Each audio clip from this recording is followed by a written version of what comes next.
Very interesting news and very well reported by our colleague Andres Engler out of South America. Andres was able to talk to the number of people, among some hundreds, who may have been the victim of identity thieves exploiting the Chivo Wallet app setup in terms of getting President Bukele's Bitcoin airdrop. So what we're seeing here is some clever ways to hack this system and to reap the rewards of what was supposed to be a key way to onboard the people of El Salvador into this big old Bitcoin experiment. I think this stuff is really interesting, right? These are the challenges that one faces when we deal with, ostensibly free money in the crypto context. How do we verify that the people that this money is meant to reach? How do we verify that it reaches them in a safe way? So I think what we're seeing here is some flaws in that system, and we're also seeing, another story of crypto, right? When there's an incentive to do some clever hacks to get some otherwise free money, people are going to do that. And that's what we're seeing here with some pretty clever, well, maybe not so clever ways to foil the onboarding process. So I'm going to toss this to David. I thought this story was really interesting and we can go any number of ways with it. But David, another just huge kudos to Andres on this one. It's an amazing story. I recommend everybody read it all the way through. This was inevitable, and not just because of anything to do with the Chivo system in particular, but because of something that I want to connect to another hot topic, WorldCoin, which is when you do one-to-one real-world identity in a centralized way, you get weird things like, not weird, unpredictable things like this, where you have one identifier that's compromised. Pardon me. And once that identifier is compromised, you have all kinds of things that follow from it. So this is one of the reasons why we need something like decentralized identity to go in a more interesting to go into a more maybe robust direction in terms of identifiers and how people manage their identities online. I'll just throw it right back to Zach.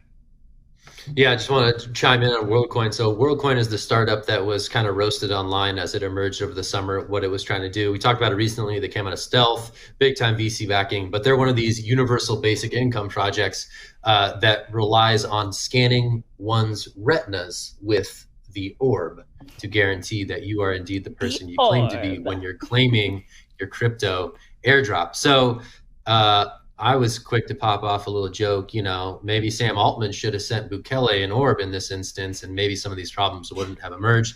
That's not to say that other problems wouldn't have also emerged with this system, but it is interesting to see these systems grapple with the realities of people looking to game them. So I'm going to toss this to Naomi. I really want Naomi's thoughts on the matter. What's going on here? What is this story about?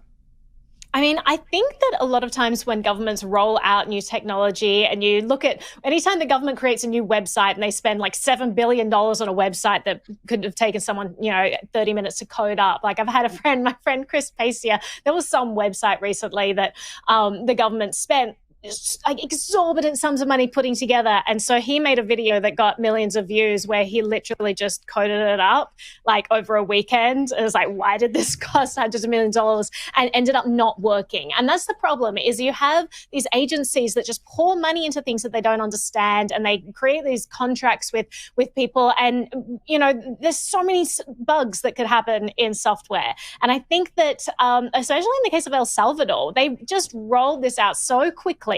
They just went full steam ahead, and now this Chivo Wallets come out, has had endless issues. And it's like, I mean, when you're dealing with people's money, this isn't just some website that you could throw out and, maybe it's okay if it's not 100%. But if you're dealing with people's money that, that they have to even be KYC'd to access, and so those funds are now tied to where those funds go is tied to a person, like this gets really serious. You want this technology to be pretty secure before you launch it. And it just seems like so many governments don't understand this when they're like, nope, it's on our roadmap, got to get this thing going, get it out. It's like, oh, maybe you want to go a little bit slower, make sure it's a bit more airtight. But Zach, I'll throw it to you. I just wanted to say, the mechanism that we're talking about, like the crazy level of, sophistication or not that was used to exploit this onboarding system. We're talking about sort of facial recognition. And one user, Andres was able to speak with one of those users. They were able to sort of fool the onboarding process by putting their phone to a poster on their wall, which was of Sarah Connor from the Terminator. And by scanning Sarah Connor from the Terminator, he was able to get to claim that reward for someone who was certainly not Linda Hamilton. So that's what we're talking about here, and we're talking about sort of the gaps in facial recognition technology. But Jen, I want to throw this to you because $30 in Bitcoin is not insignificant for a wide swath of the Salvadoran population. So I think at stake here is again people's livelihoods. So I'm going to toss that to you for your thoughts. Yeah, so I remember when we were talking about WorldCoin, I think last week, I was like, but why would we need an orb to scan people's retinas? And here we are with the exact reason why. I also wanted to add that person who scanned the poster with Sarah Connor, they were setting up an account for their grandma. So let's just be very clear. There was not a lot of resemblance here. I think there was someone else in the story who took a photo of a mug, and that worked as the photo recognition. And to Naomi, to your point, I think this just moved so quickly that there were no checks and balances in place. And Zach, when we're talking about livelihoods, so now people whose identities have been stolen, their $30 of Bitcoin have been redeemed. They don't have that. There was someone else, I think she's a media personality that was referenced in the article. She tried to get her account back.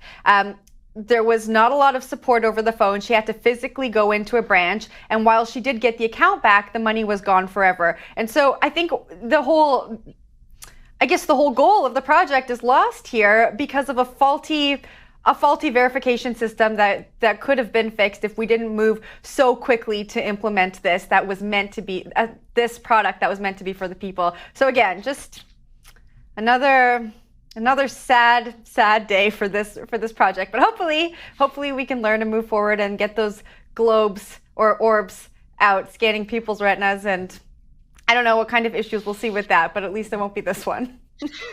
Yeah, just a final word there. I'll throw it to you, Zach. But this is what happens when you're spending taxpayer money to cover all this. There's no accountability, and it's not actually coming out of your own pocket or your own business's pocket. And so I'm not sure they really mind that all of this money is going missing, because they can always just get it back in other means.